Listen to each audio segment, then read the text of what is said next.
So much hinged on the Maestro. It was going to be a new beginning for the British car industry. No more antiquated, badly built cars, and instead a new cutting-edge approach. Inevitably though, it all went wrong, especially for this MG version. In this video, we're going to find out what happened, see if this is as bad as they say, and see what's on the market right now.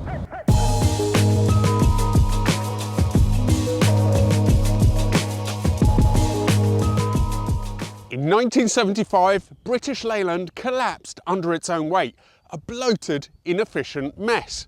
It was nationalised and reborn as Austin Rover, and the mission was clear: modernise or die. Enter the Maestro. Designed to replace both the ageing Allegro and Maxi, it was launched in 1982 with the weight of a nation and a failing car maker on its shoulders. This was their most ambitious project in years. For the very first time, Austin used computer-aided design and manufacture to help create a new car.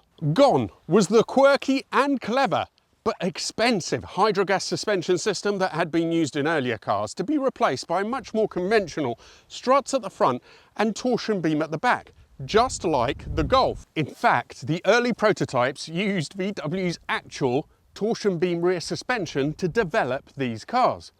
And Joe, who restored this one, says there's also lots of commonality or similarity in suspension parts at the front and even with the engine mount.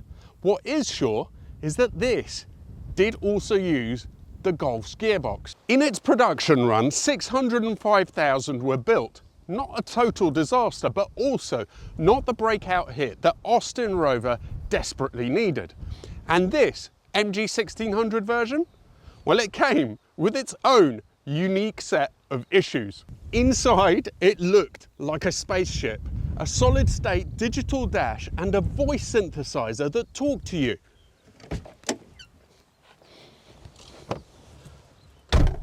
But that cool-looking digital display was famously inaccurate, and the talking dash quickly went from novelty to nuisance. Fuel level low became less sci-fi and more nagging parent. The dashboard on early cars felt flimsy. It was made of several different panels which rubbed against each other, making it rattle and creak. Not a great look for build quality.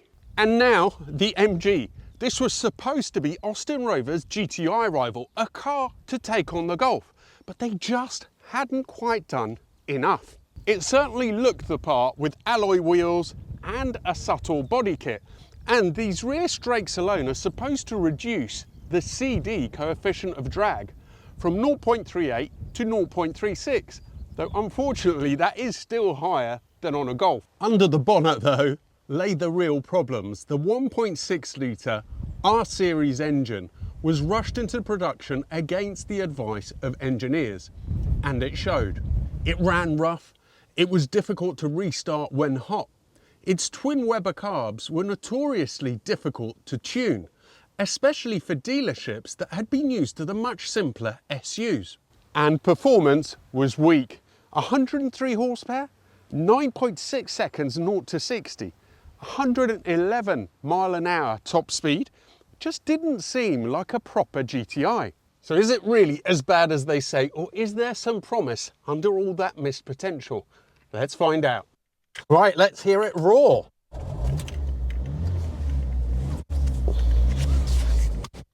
Nothing too remarkable so far. Actually, let's leave the seatbelt off and see if we can get it to talk to us as I head off.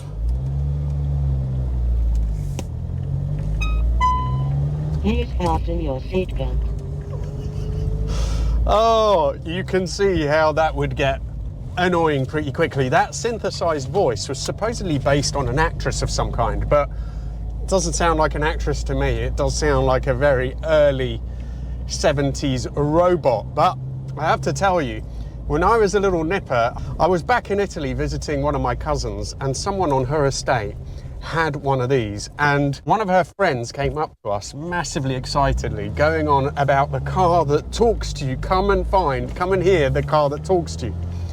And we all went, and it was a British car as well, which had extra allure, and we all went and sat in the car, and their father sort of made it talk to us and tell us things. And at the time, that coupled with that incredibly futuristic dash, it really did seem like something from outer space.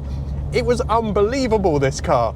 You just got to put yourself into that mindset. Today with phones and all the rest of it, just doesn't seem like a lot, but it was pretty incredible at the time that it had that technology.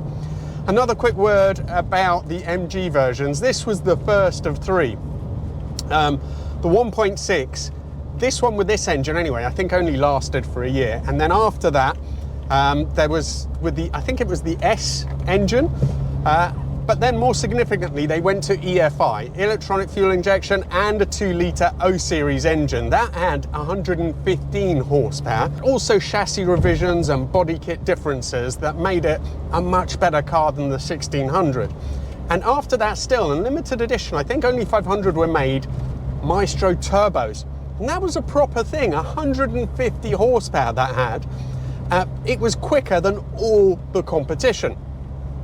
The thing is though, let's get back to this lowly 1600, and first impressions would be quite good if it weren't for this gearbox.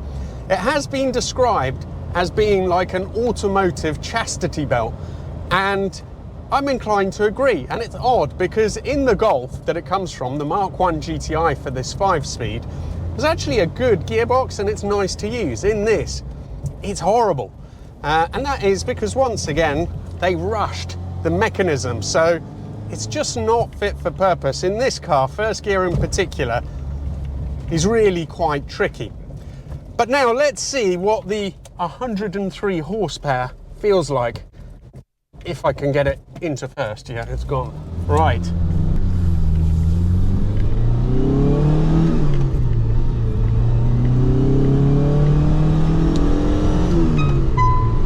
Please fasten your seatbelt.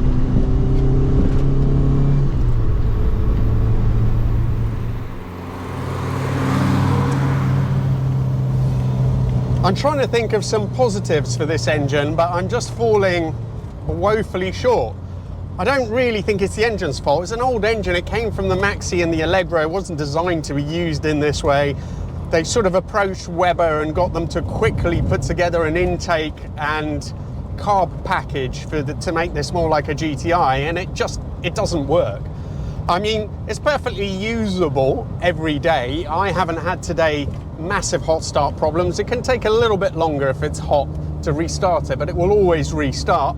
It's a little bit rough on tick over, but the big problem is that it's just not really appealing in any way. It's not revvy.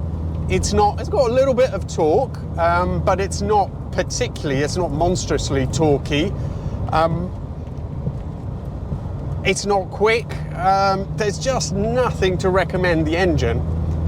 And that's a shame, you know, because the rest of the car is actually rather good. Surprisingly good, in fact.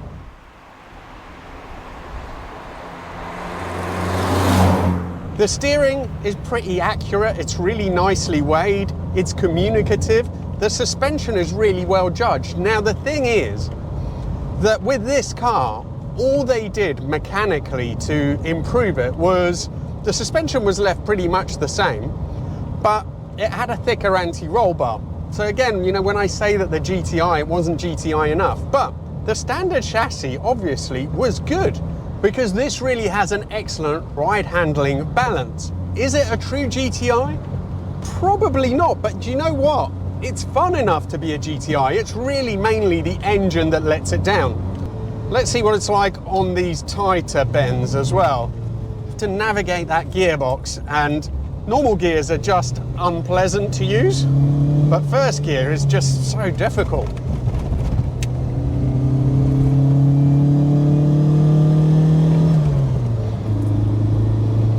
Yeah, I think driven at 7/10 is its best strength. If you go into a sharp corner like that too strong, it does plough a little bit into understeer, and then it does also dive more than you would like. Now, ordinarily at this point, I do another run through the gears, but with this engine, I almost don't know if I want it. It just doesn't feel like it wants to do it. Let's try short shifting a little bit and see if that helps, rather than just taking it all the way up. See if that's any better. So, try first. Oh, I think I went into first gear. First time.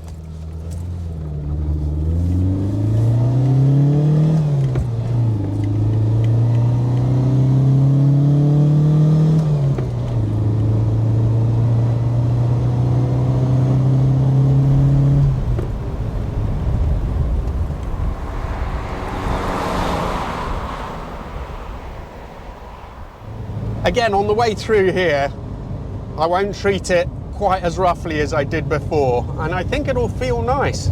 Just don't push it too hard. Have a little bit of regard for the old boy. Yeah, and it's fine. It's not a 10/10 car, okay? You can't push it too hard, but it's good. As a modern classic now, this is incredibly charming. Hardly any of them have survived. And how lovely is this thing? Now, some people say they were bland. I think it's quite a well-proportioned, quite handsome car. It's a shame that they didn't do better. Now, in terms of the interior, that dash, well, it's lovely. It's very Tron. It's actually pretty easy to read as well. It's not too bad. The voice commands are interesting to show off to your mates, but you'd want to switch it off the rest of the time. It's reasonably refined, although the engine does become rough higher up. But otherwise, the seats are pretty good actually, and they give you a lot of support higher up in your back, where some sort of just flop over and don't do that much. You're reasonably well held in. I have to say, I don't know if these are special MG seats, but I think they probably were sport seats. I love the fact that it has the MG red carpets, and this particular car belongs to Joe. He's the chap who has already brought me the Alpina plus that incredible Granada, so he's got a great taste in the more unusual cars. And I have to say, he's restored this himself and he's done a great job. Just look at that engine bay. That engine is so clean.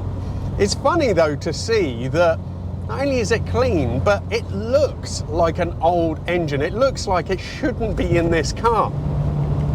Now, you know what's coming in terms of what's on the market, and the answer is there is one MG Maestro on the market that I can find. It's a 2-litre EFI, so it's a nicer model, and this one's a bit of a unicorn because it's a one-owner, 8,000-mile car, and it is also a suitably unicorn £15,000, but you're never going to find another one like it. So what do we make of this MG? I find it heartbreaking being in here because the whole car, you know, the dash, the voice synthesizer, the fact that it has a great chassis, that it's roomy as well. I mean, there's room in the back, in the boot. It's roomier than all its competitors. It had a lot going for it, and you can almost feel the optimism from the Brits. They had a brand new, most advanced factory in Europe. It was computer designed, and it was a car which could have been really good. As usual, quality problems prevailed, and I think that was the biggest thing that stopped it from selling more. This MG is very flawed, but now as a classic, just immensely lovable. The dash, the talking voice. Time. Oh, time. Fuel used. It's so bad, it's brilliant. And the whole thing, the tweed seats, the lovely take you back in time 80s interior, just brings me back to a time when there was still hope for the British car industry. It makes me melancholic that we didn't really manage to make it. And it's a shame because, like many others, the basic car really had promise. They just weren't able to carry it right through to the end. Now, if you enjoyed this one, take a look at the crazy BRM 200 video that I did a while ago, a car with a completely handcrafted interior from the days, the real dying days of Rover. Thank you so much, and see you for the next one.